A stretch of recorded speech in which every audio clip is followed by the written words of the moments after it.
I'm Coach Corey Wayne, and this is my video coaching newsletter. And the topic of this newsletter is going to be, I got her back, now what the hell do I do? So I obviously got an email here from a guy who got his girl back and successfully by applying what I teach, and now he's like, what the fuck do I do now? So I got a quote. This is from Bobby Knight. If you don't know who he is, you can Google his name. He's a very famous college basketball coach. He says, most people have the will to win, few have the will to prepare to win. And like I say all the time, my book, you want to read it at least a dozen times, because when we human beings, when we read something, we're only going to retain about 7 to 10% of it. And so the idea is you want to get to know the basics. I mean, think about this. In a few months, actually next month as a matter of fact, a lot of NFL teams are going to start showing up, or I say NFL players are going to start showing up for their mini camps in spring training. Start doing, they have OTAs, which are off-season training activities, I believe is what it stands for. And so anybody that's new to the team is going to be getting the playbook, obviously, of their offense so they can start learning it. And so it's not like these guys show up and say, like, what's his name, Mike Wallace just got a big receiver contract, like $60 million deal. He doesn't show up and go, hey, here's your playbook, I'll see you in the first game, starts in September. It doesn't work that way. What they do is they study the playbook day in and day out, and then they go out and they practice it on the field. Because at the end of the day, you can sit here and you can watch hundreds and hundreds of my videos, but at the end of the day, and you can read my book, if you're not going out and actually applying this stuff, then it's really only potential. Because knowledge only becomes power when you actually apply it. So learn the stuff and then get out there and start interacting with people so you can see, because the quicker you do that, the sooner you're going to see, wow, this shit really fucking works. And that gives you more confidence to apply even more of it. So this viewer, he says, hey Corey, your advice helped me get back my girl recently, and now I need your help keeping her. He says, I'm 36 years old and I met my girlfriend a few years back after a 12-year marriage. She is a strong woman who isn't afraid to speak her mind, and she clearly is attracted to me. But we have many different histories. Her problem with me is that I have a shitty job, and it doesn't make much money, and my lack of drive towards material things that clearly are important to her. It's interesting because the point that you bring up here is that you got a shitty job and you're not liking it, and your woman can sense this. Masculine, I talk about this a lot, alpha male, captain of the football team type of energy. I mean, if you're in a room, there's a social event, when a dominant male or female walks in the room, everybody can feel it because everybody looks. They know there's just a different vibe that comes into the room. Now, the reason that if your girlfriend obviously says you got a shitty job, then obviously you must know you have a shitty job. And what women don't like about that is when a guy works on a job and he says it sucks, but he never does anything about it. He never does anything to better himself. He doesn't try to improve his situation. I mean, after all, masculine energy is what?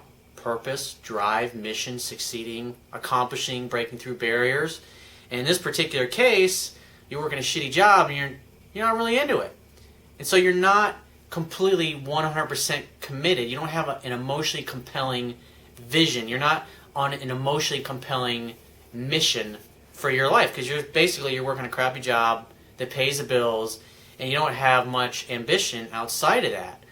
Now, what's important about that is that's masculine energy. That's what us men are all about. Women like guys who have goals, who are striving to achieve things. And in this particular case, obviously, working in a job that sucks, I would encourage you to read some of the articles on how to discover your purpose in life.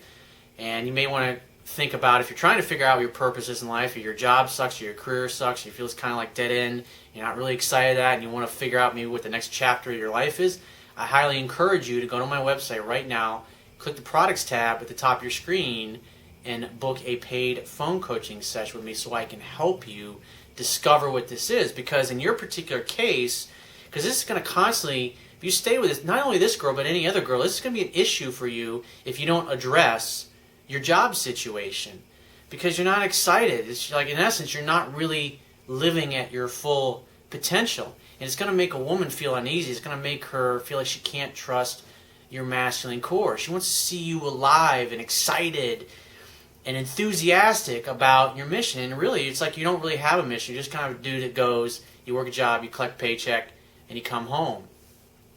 That's why it's a beautiful thing about women being in a relationship with a great girl, is that she'll gently nudge you in the direction where you really need to go anyways. I mean, because the purpose of all relationships is you're there to help each other grow and become more.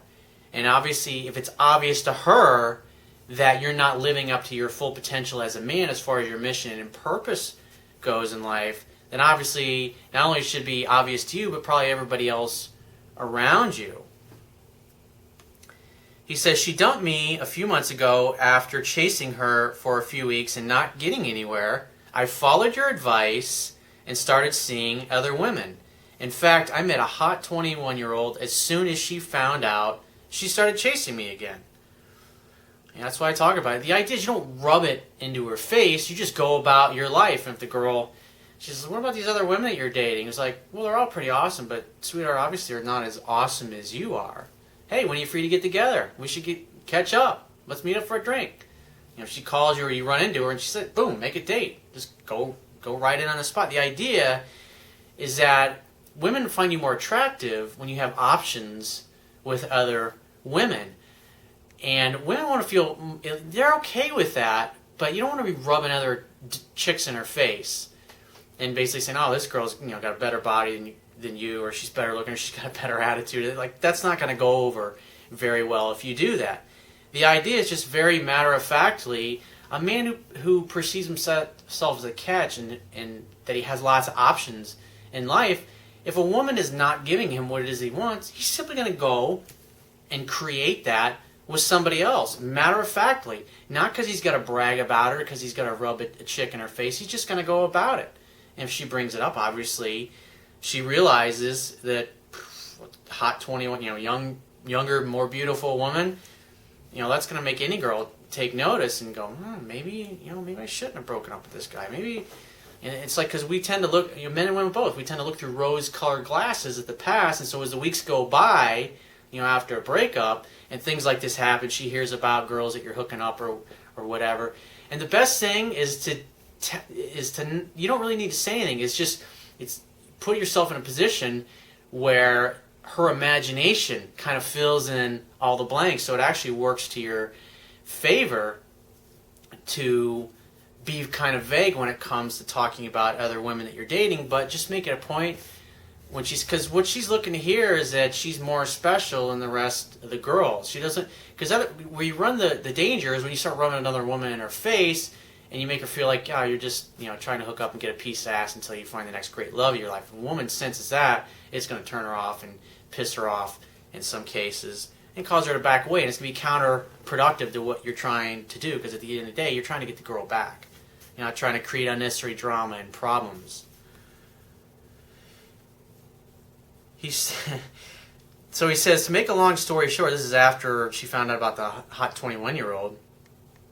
He says, we had a great weekend at the beach where she said she came back to me because when we were together, I didn't tell her that I loved her. He says, I'm crazy about you obviously doesn't equal I love you. He says, I really love this woman and she's strong where I am weak and she is weak where I am strong, but I'm pretty sure she will eventually dump me again once she gets time to think about this situation. No, you're dead flat fucking wrong there. It's not that she thinks about it and goes, okay, because you're using logic and a male logic brain and reasoning to determine her actions, but it's not what it's about. It's about emotions and connecting with her emotionally. And that's why it's important that when you're with a girl or your girlfriend or your wife, that when you're to say something to her or do something with her, you got to think about, is this going to make me look more confident in her eyes? Is this going to make me look stronger? Is this going to cause her to like me more, remain more mysterious, make me look better in her eyes? Or is what I'm about to say and do going to make me look weak, make me look more feminine, and turn her off? And if the answer obviously is not a positive outcome by revealing or doing what it is you're about to do, then you probably shouldn't do it. And so the idea is when you spend time with her, Hang out, have fun, hook up. Hang out, have fun, hook up. I say it all the fucking time. That's what you need to focus on. Because right now you're all in your head. You obviously, the big issue, I would say, one of the big issues is that you just don't have a purpose. You kind of have lack of direction. Plus you were over pursuing her. And you realized, it's like beating yourself over the head with a hammer. You realize it's like, doing the same thing over and over is not getting me a different result. That's called insanity. So you change your approach. Her attitude changed. You gave her space and time to feel what her feelings are towards you, and she started coming back. And so the idea is you go forward, call her once a week, set a date, and then that's it. And then what happens is as she starts, because you already have a relationship with this girl in the past, what happens is as she starts coming back, because her interest took a while to drop, and also, so it's going to take more time to, because it took her a period of time to get her to fall in love. It took her a period of time to fall out of love, and therefore it's going to take a period of time to get her to fall back in love with you again by doing the things that I consistently talk about in my book, and doing them obviously consistently. And so the only thing you got to focus on, hang out, have fun, and hook up. But in the meantime, you gotta get working on your career path or your business instead of this bullshit, shitty job. You got to do something that's emotionally compelling to you. Because if you're spending most of your time at a shitty job, think about it, you're 40 to 60 hours a week and you come home, that's going to have a negative effect on how you feel about life, on how you feel about yourself. It's going to have an effect on your ability to remain optimistic and positive, that life's going to work out for you, that you're going to get the things that you want in life. And a woman can sense that. There's a difference between a dude who's a CEO of a major company who loves what he does, and another guy that's flipping hamburgers for a living on this fucking sucks, and he never does anything about it.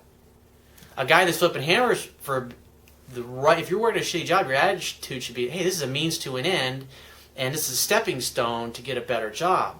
A guy who is pursuing his mission in life, that's the way he would be thinking, that's the way he would be talking. But instead, obviously, I would say you're probably doing more complaining about your situation in life and not enough action taking. So if you want to take some real action right now, go to my website, click the products tab at the top of your screen, and book a paid phone coaching session so I can help you with your career and your mission, your purpose in life, so you can start doing something that's really emotionally compelling and exciting to you. If you want to get a copy of my book, go to my website. Underneath the email sign-up box, there's a box that has a link that will take you right to the Amazon Kindle download page for my book. Once you get there, if you don't have a Kindle device, just download one of their free e-reader apps for whatever electronic device that you want to read my book on. And if you appreciate the value of the information I offer in these video newsletters, the articles on my website, or my ebook, you can show your appreciation right now by going to my website, click the Wibbia toolbar at the bottom of your screen, and click the PayPal donate button, which is on the Wibbia toolbar, and there's also one in the right-hand column of my website for your convenience. If you got a question, a burning desire question that you want to send me, then summarize what you want to say, use proper punctuation and sentences, and 2 paragraphs max. And I'm about 2 weeks behind right now with the emails that I've got, so just be patient and I will get back to you. I answer all of my emails and comments on my videos and stuff like that in the order in which they're received, just because I get so many of them. So I will talk to you soon.